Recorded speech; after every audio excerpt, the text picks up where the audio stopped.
c'est moi qui l'ai choisi. Ensuite, il m'a retenu. Voilà, c'est un petit peu plutôt comme ça que ça s'est passé. En tout cas, je pense que j'ai fait le bon choix, puisque c'est le régiment, je pense qu'il correspondait en plus le mieux à ma personnalité.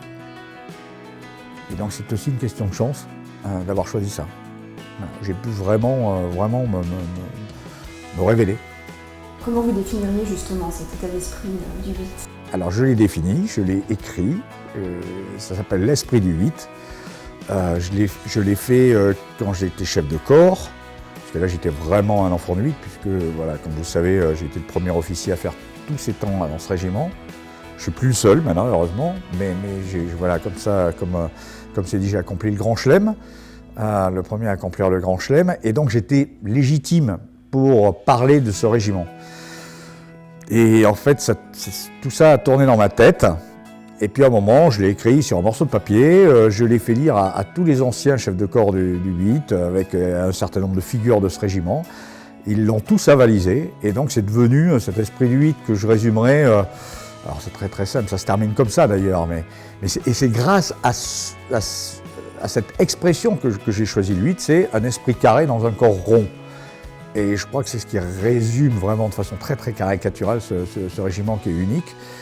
Et voilà, et grâce à ça, bien je pense que voilà, j'avais trouvé le type d'entité militaire qui me convenait.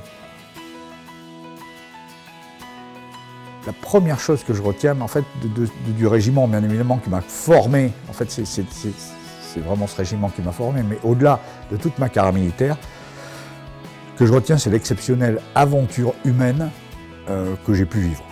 Voilà.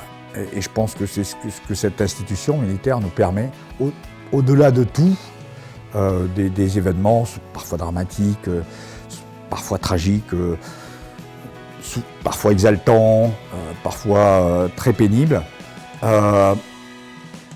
Au-delà de tout ça, la première chose que moi, en tout cas, je retiens, c'est l'aventure humaine. Et quand notamment quand j'ai préparé toutes ces cérémonies qui jalonnent le parcours de départ, en fait, la première chose qui apparaît à mon esprit, ce sont les visages. Voilà. Donc voilà, donc la première des choses, c'est ça. Et puis ensuite, il y a des événements, bien évidemment, qui soudent encore plus, qui créent des liens encore plus forts avec certaines personnalités, mais on en revient toujours à une même chose, ces liens humains. Ouais, ils sont très forts. Ouais, ils sont très forts. Voilà, c'est un métier qui est fondamentalement humain. Enfin, voilà. C'est l'amour, c'est la mort. Hein. Voilà, c'est ça. Et l'un ne va pas sans l'autre, et l'autre ne va pas sans l'un. Et donc c'est très profond, en fait, comme métier.